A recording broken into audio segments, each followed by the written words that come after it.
Assalamualaikum warahmatullahi wabarakatuh. Perkenalkan nama saya Dian Putri Herlambang dengan NIM 192231085 akan memaparkan mengenai hasil analisis pola pemberian makan bayi dengan metode Indicators for Assessing Infant and Young Child Feeding Practices. Pertama-tama akan saya mulai dari latar belakang, di mana masa bayi dan anak usia dini adalah fase terpenting yang menentukan kualitas tumbuh kembang anak. Asupan gizi yang cukup, terutama dari ASI dan EMPASI, menjadi faktor utama dalam pembentukan status gizi. WHO dan UNICEF mengembangkan metode Infant and Young Child Feeding atau IYCF sebagai alat untuk menilai praktik pemberian makan yang sesuai. IYCF memiliki 4 indikator utama di mana terdapat MDD, yaitu keragaman pangan, MMF, frekuensi makan, kemudian MMFF, frekuensi susu, dan MID, yaitu pola makan yang dapat diterima. Praktikum ini bertujuan menilai pola makan bayi usia 18 bulan menggunakan metode IYCF melalui 24-hour food recall.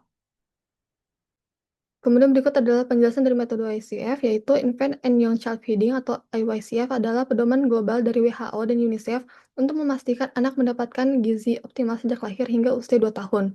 Metode ini mencakup pemberian ASI eksklusif selama 6 bulan, diikuti empasi hingga usia 23 bulan, serta pengukuran praktik makan anak menggunakan indikator MDD, MMF, MMFF, dan MAD.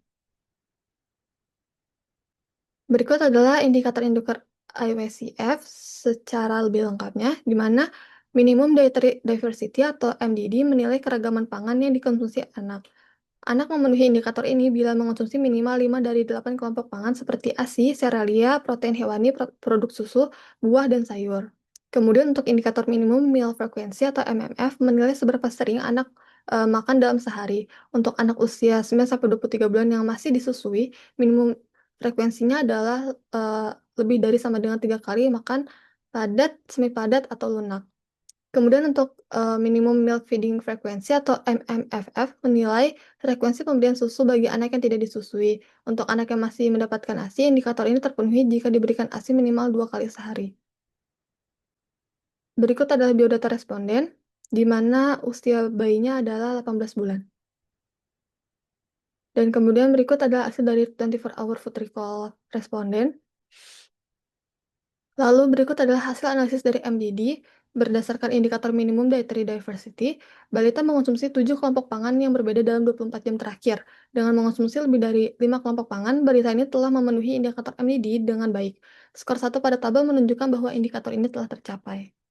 Kemudian berikut adalah hasil analisis dari MMF, di mana pada indikator ini, responden balita masih berusia 18 dan masih mendapatkan ASI, sehingga frekuensi makan minimal yang disyaratkan adalah 3 kali makanan utama. Dengan demikian, frekuensi makan balita telah memenuhi bahkan melampaui syarat minimum untuk indikator MMF. Skor 1 pada tabel mengindikasikan bahwa indikator MMF telah terpenuhi. Kemudian selanjutnya adalah hasil analisis dari MMFF, di mana indikator ini dianggap terpenuhi apabila anak mengonsumsi ASI setidaknya 2 kali dalam 24 jam terakhir. Data pada tabel menunjukkan bahwa anak telah mengonsumsi lebih dari 2 kali dalam 24 jam, sehingga diberikan skor 1 yang menandakan bahwa indikator tersebut telah terpenuhi. Lalu berikut adalah hasil analisis dari MAD, di mana karena ketiga indikator MDD, MMF, dan MMFF terpenuhi, maka balita telah mencapai kategori MAD atau Minimum Acceptable Diet. Skor 3 pada tabel merujuk pada gabungan dari ketiga indikator atau sebagai penanda bahwa MAD telah terpenuhi. Kemudian selanjutnya adalah rekomendasi untuk ibu balita dari hasil analisis pemenuhan MAD, di mana pola makan anak sebenarnya sudah baik, namun ibu disarankan untuk mempertahankan keragaman pangan, kemudian mengurangi makanan yang digoreng dan memilih metode masak yang lebih sehat, lalu menjaga jadwal makan agar tetap teratur, serta meningkatkan variasi bahan pangan hewani dan nabati.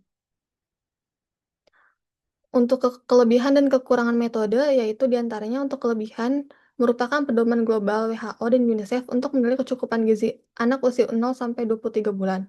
Kemudian memiliki indikator utama, yaitu MDD, MMF, MMFF, dan MAD, yang memudahkan pemantauan praktik pemberian makan anak secara cepat.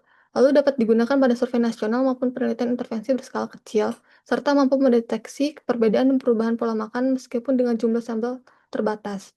Untuk kekurangannya sendiri yaitu hanya menilai pola makan secara kualitatif sehingga tidak bisa menghitung jumlah asupan zat gizi individu. Kemudian data didasarkan pada recall 24 jam terakhir sehingga belum tentu menggambarkan pola makan harian anak. Lalu ketepatan data bergantung pada daya ingat dan kemampuan ibu dalam melaporkan makanan yang dikonsumsi, serta berpotensi menimbulkan bias laporan dan mempengaruhi validitas hasil penelitian. Selanjutnya adalah penutup. Dari paparan saya sebelumnya dapat disimpulkan bahwa berdasarkan hasil analisis, balita telah memenuhi semua indikator IWCF termasuk MDD, MMF, dan MMFF, sehingga mencapai kategori MAD. Hal ini menunjukkan pola makan yang beragam, frekuensi makan cukup, dan pemberian ASI yang baik. Metode IWCF terbukti berguna untuk menilai praktik pemberian makan anak, meski terbatas karena hanya menilai data secara kualitatif dalam 24 jam terakhir. Untuk saran dari saya diantaranya adalah menggabungkan metode IWCF dengan metode kuantitatif seperti food record untuk hasil asupan gizi yang lebih akurat. Kemudian memperlihatkan faktor lain yang mempengaruhi pola makan anak seperti pendidikan ibu, ekonomi keluarga, dan ketersediaan pangan. Lalu memberikan pelatihan enumerator agar wawancara recall 24 jam menghasilkan data yang valid dan reliable. Sekian dari saya, mohon maaf apabila ada kesalahan. Wassalamualaikum warahmatullahi wabarakatuh.